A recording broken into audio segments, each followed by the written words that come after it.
Hey there. It is April 29th, and somehow just doing some random picking in the key of G is like was just, I don't know what happened today. I think, you know what, this is going to get to something that I'll probably talk about in a few minutes, because I had a really interesting. I mentioned last week that some exciting things are going on around here. One of which is I want to get in the habit of doing a little bit more either theory or technique or tips on our Friday news updates. And today's is going to get kind of a little deep into theory, because it's some stuff that happened with a couple of my students this week. We were trying to figure out. Am I going to start this now? I guess so. No. Let me tell you about. You know what? I really appreciate all the cool comments that have been coming in asking about songs, and this one was a treat.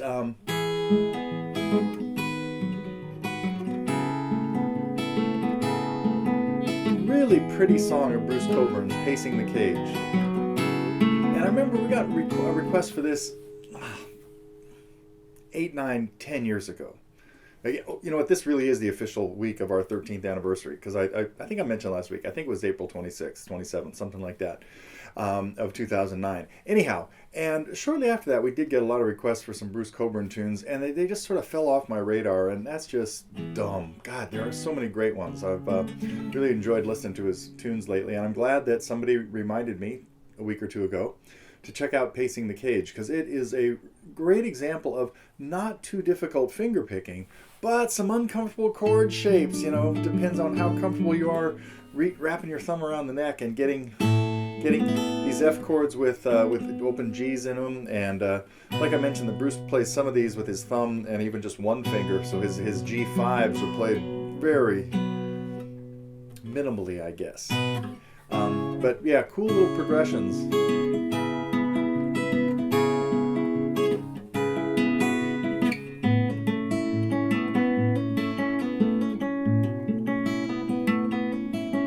That little hammer-on reminds me a little bit of Jackson Browne's in it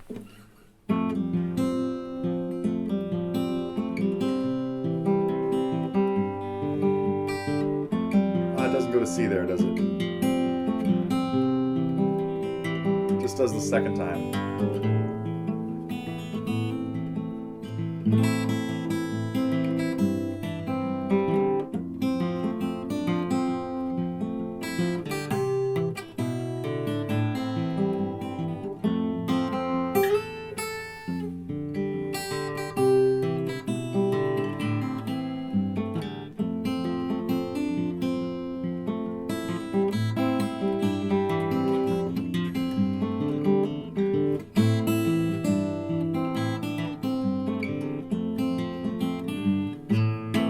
Something like that.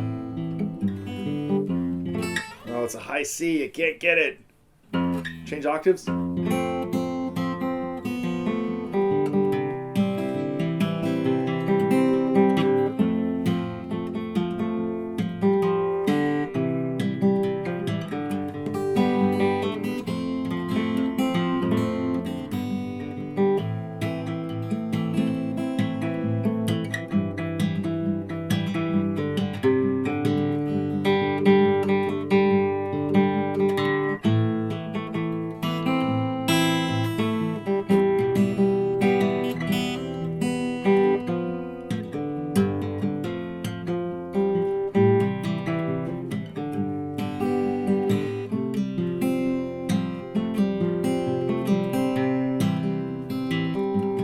Don't do it.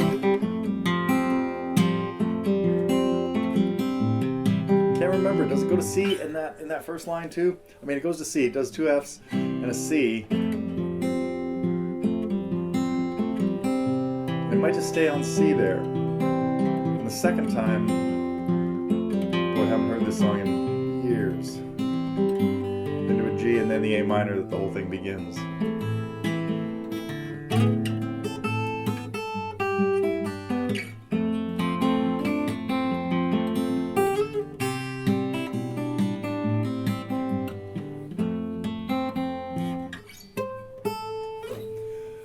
Okay, sorry about that tangent, but Where I was going, what I wanted to talk about this week is a couple of my students were working on trying to figure out the chords, the progression to a song. And for example, it may have been in the key of G, like the thing I played back up here at the top. And we came to the conclusion that he could play the melody. Can't remember what the melody was now. But let's say the melody did this. And the melody note went to F sharp. What we need to be looking for is a chord in the key of G, because we've somehow figured out that the song's in the key of G. And it includes the note F sharp. And when I asked him what the chords would be that were in the key that included F sharp, I started kind of going through all of the chords. Let's see. Chord 1 is a G chord. Is it in that? No, but it's the 7th there. Okay. Chord 2 is an A minor chord. Does it have an F sharp in it? No. Chord 3, that's B minor. Does it have? Sure, there's an F sharp there. Anyway, kind of started going through the chords methodically. Well, not as methodically as as we got to in a few minutes. And so on one hand, well, okay, let me back up. So we're looking for a chord that has F sharp in it. If we already know our chords in the key pretty well, we know that we have 3 major chords on 1, 4, and 5, 3 minor chords, or a diminished chord on 7, and we're probably not going to use the diminished chord. So if 7 ends up being an option, it's probably not one of our choices. And then we've got the 3 minor chords on 2, A minor, 3, B minor, and 6, E minor. Well, if we can kind of come to the agreement that each chord has, each of the triads in the key has 3 notes in it, a root, a third, and a fifth. Well, any given note in the scale then will appear in 3 different chords. It'll have to be the root of one, the third of another, and the fifth of another. With me so far? Okay, hopefully. And instead of just randomly thinking, let's see, let me try the A minor chord. And I know the A would be A, let's see, fumble around. It's an A, a C, and a D, E. A, C, E. No F sharp in there. Okay, that's the throwing darts approach. You never know what you're going to get unless you're really good. Let's not go any further with that one for now. But the methodical way is think of the note F sharp. Well, if I have my G scale in mind, I know I've got no sharps except F. F sharp is the only sharp in the key of G. So the note F sharp will be the root, of course, of the F sharp chord that's in the key. Pretty logical. And the F sharp chord that's in the key is chord 7, which means it's the F sharp diminished. So for practical purpose, we'd say, well, let's not jump to that conclusion, because diminished chords, they do get used in a lot of songs, but not typically where they would fall normally in the key. So a song in the key of G might have a diminished chord in it, but there's a better chance it's going to be an A sharp diminished heading to a B minor chord, rather than the F sharp diminished bring us home to 1. So usually we have diminished chords as secondary dominant chords, meaning not chords that are in the key, but that are 7 to something else. I gotta save that topic for, don't go down that rabbit hole right now. And so, our note F sharp is the root of the F sharp chord. Okay, got that. That's chord 7, it's the diminished chord. We don't care. Now, I just need to figure out what F sharp would be the third of. So what I have to do is a little reverse engineering here, so to speak, and work on my alphabet backwards. If F sharp is 3, I need to solve for what's 1. Well, it means I have to go back 2 letters. E, D. The D chord in the key would have F sharp in it. And sure enough, you play a D chord, you see there's an F sharp there. That's because D to F sharp is a third. F sharp is the third of D. Well, if I do that again and back up 2 more notes, C, B, I'll be at the note that is the root that has F sharp as the 5th. And I know that the B chord in the key is B minor. And sure enough, you can see there's an F right there in the B minor, F sharp. So I was messing around with the melody a little while ago.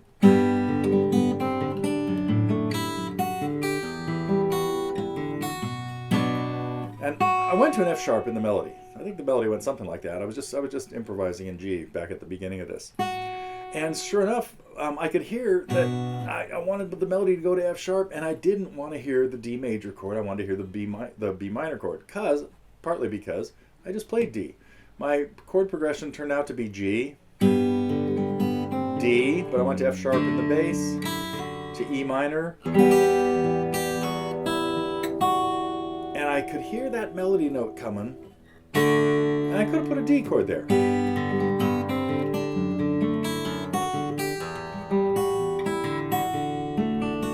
Boy, it's not nearly as compelling as the darkness of the B minor. So that's why I went to B minor.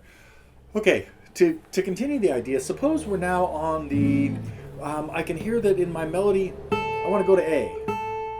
Okay, I do the same thing. I think A has got to be, I'm still in the key of G, but this can happen. This can be true in any key.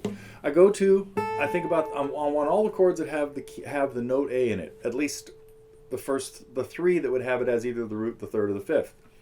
A is, of course, the root of an A chord, and the A chord in the key of G is chord 2, A minor. So there's my A minor chord that would have it in it. A would be the third of the chord that is 2 notes back, which is F sharp. So now I know that A is in my F sharp diminished chord. Not what I'm hearing. Or I go two more back from F sharp, E, D, and I say, oh sure, I know that A is in my D chord. So there'd be a few different ways I could harmonize that note. Okay, to take that one bigger step further is if you just think about what number of the note, what step of the key the note is that you're looking for a chord for. I started with note 7, F sharp in the key of G.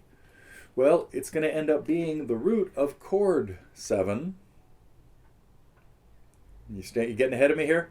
Hopefully. And it's going to be the third of chord 5. So it's the root of chord 7, which is F sharp diminished. It's the third of chord 5, because if 5 is the root, 7 would be the third of that. That would be our D chord. And if I go back 2 more from 5, I get to 3, chord 3, B minor. There it is. Okay, let's pick another note. Let's do E. The note E now. Okay, E is note 6 in the key of G. So that means it's going to be in chord 6, which is E, of course, E minor. There's one chord that has my E in it. It's note 6, so it'll be also in chord 4. It'll be the third of chord 4. Chord 4 is C, and sure enough, there's my C chord with an E in it. If I go 2 further back, 3, 2, chord 2 would have note 6. The notes in chord 2, let me expand on that. If we just talk about chord 2 in general, the 3 notes that make up chord 2 are the 2nd, 4th, and 6th note of the scale. So, note 6 is the 5th of chord 2. Chord 2 in G, A minor, and sure enough, there it is. So in my melody, I found that that the note I'm singing is E. I'm going to try an E minor chord, a C chord, and an A minor chord. Some of this was inspired by a book I found that my guitar teacher wrote many, many years ago, long after I was taking lessons from him. And I think it was called something like How to Put Chords to Any Song or something like that. I should have brought it out here. I hadn't really intended to get this far down the path. But that's the end of that story for now. But so what I would like to do is hopefully put some comments in here as to whether this made sense or whether this totally confused you. And also stuff that you might like to see me address on any given Friday. Questions. Maybe even just complaints about stop talking so much and play more. Okay. Oh, I don't think I remember this.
Such a cool tune.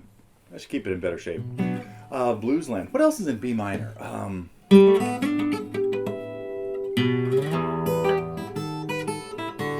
No.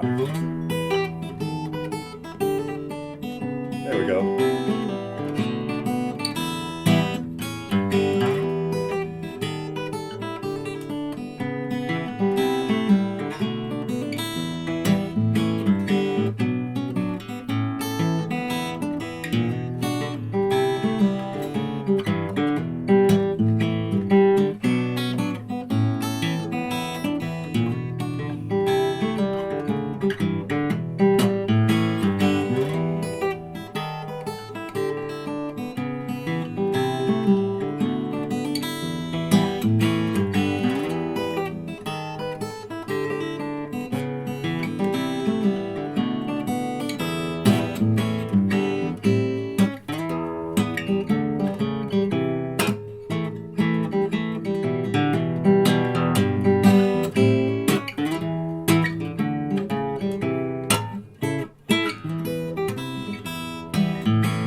That's not in B minor. That's in E minor. But I was thinking about the second section. This starts on B minor. Pretty cool. Stefan Grossman's tune, Bermuda Triangle Exit. Okay, I think I'm out of time and out of breath and out of tunes for now. So I will be back in May. What's going on? May 6th?